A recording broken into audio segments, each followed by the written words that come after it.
Think of absolute zero as this completely flat plane.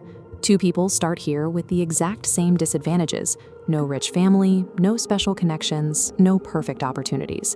Yet one stays completely stuck, while the other suddenly breaks away and begins climbing. Society usually points to external factors to explain this gap. We assume the person who escaped caught a lucky break, found a loophole, or had hidden help. But escaping poverty is largely a biological problem. The human brain is hardwired to prioritize immediate pleasure, social validation, and absolute certainty.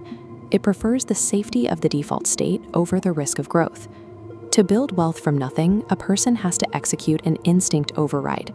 They have to consciously rebel against their own neurological wiring.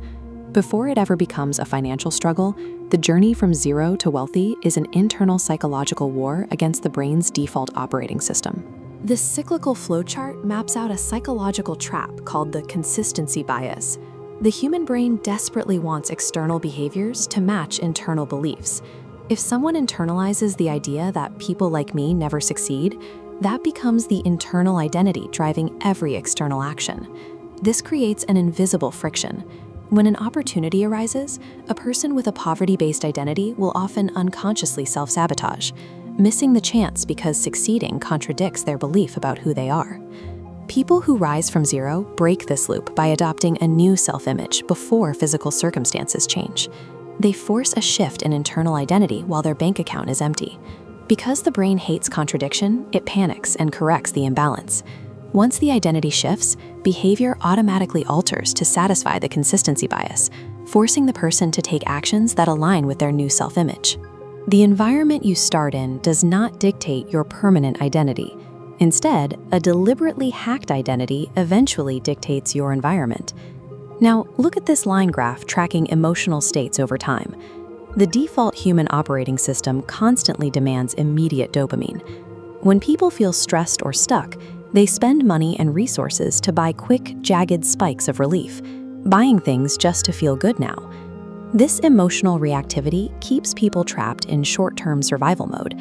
They allow temporary feelings like fear, embarrassment, or frustration to dictate financial decisions and interrupt progress. The second override is an extreme tolerance for delayed gratification. This flat, low line represents the willingness to endure short-term discomfort and sacrifice temporary pleasure. Over time, that restraint builds into an exponential upward curve that completely dwarfs those quick dopamine hits. Self-made people still feel fear and frustration, but they master emotional regulation. While others quit at the first sign of emotional friction, they refuse to let temporary moods interrupt long-term execution. Separating long-term strategy from short-term emotional impulses creates a compound advantage that becomes impossible for others to catch up to over time. Deep inside the brain, the amygdala acts as a threat detector, constantly demanding safety and predictability.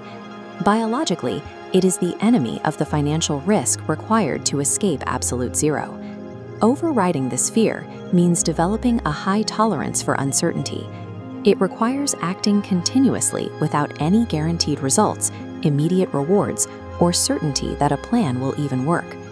Alongside the need for safety is a sociological default, the tribal need for social validation.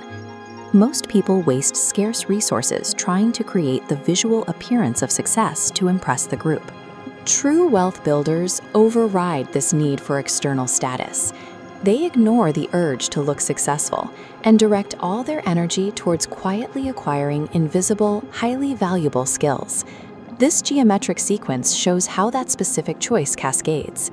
The dense core of invisible skills generates rare opportunities, and those connecting opportunities multiply outward into a massive web of tangible wealth. You cannot achieve massive financial growth without willingly detaching yourself from the biological comfort of certainty and the societal comfort of looking successful. Identity shifting, emotional regulation, and risk tolerance integrate to form a new cognitive operating system, replacing the biological defaults that prioritize comfort over growth. In this framework, the eventual accumulation of capital serves as a lagging indicator of a rewired mind. The psychological architecture must be in place before the external financial results can manifest.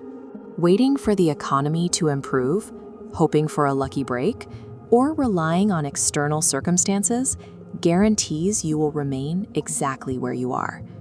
The ultimate unyielding barrier between zero and wealth is the unmastered human mind. Executing the instinct override is the first step to crossing it.